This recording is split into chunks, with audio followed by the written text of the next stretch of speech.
After the most progressive election result of our time, with more Greens in the Senate and in the House of Representatives than ever before, determined to demand that the climate crisis is something which is addressed on behalf of our communities. The Parliament, every single one of us in this place, is here with one question over our heads, and that is, will we act in this critical moment? Now, there's a good saying that many of us in our community hold to, and that is that actions speak louder than words.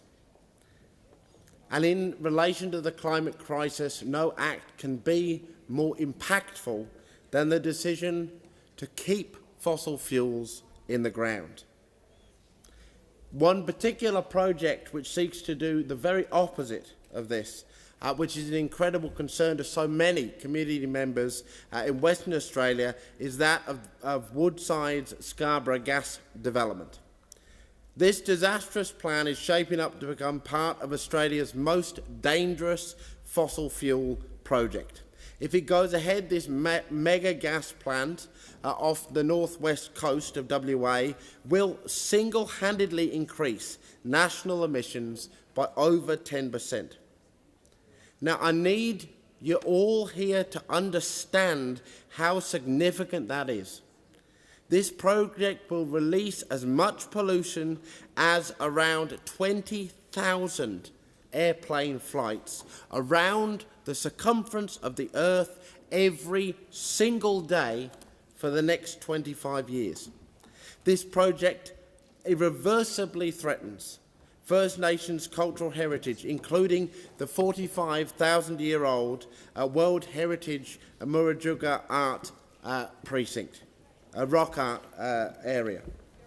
It puts marine life at risk. It puts life itself at risk.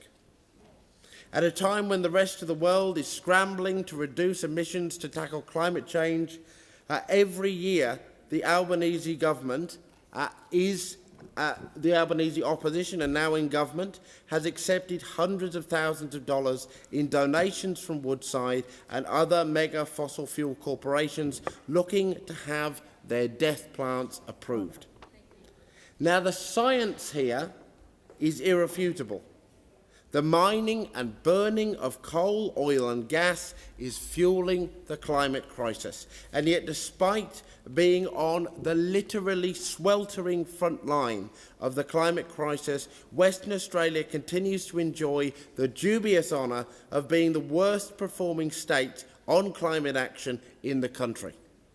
Just last month, the WA Environmental Protection Agency recommended ministerial approval for the 30-year extension of another cataclysmic Woodside project, the North West Shelf Gas Project.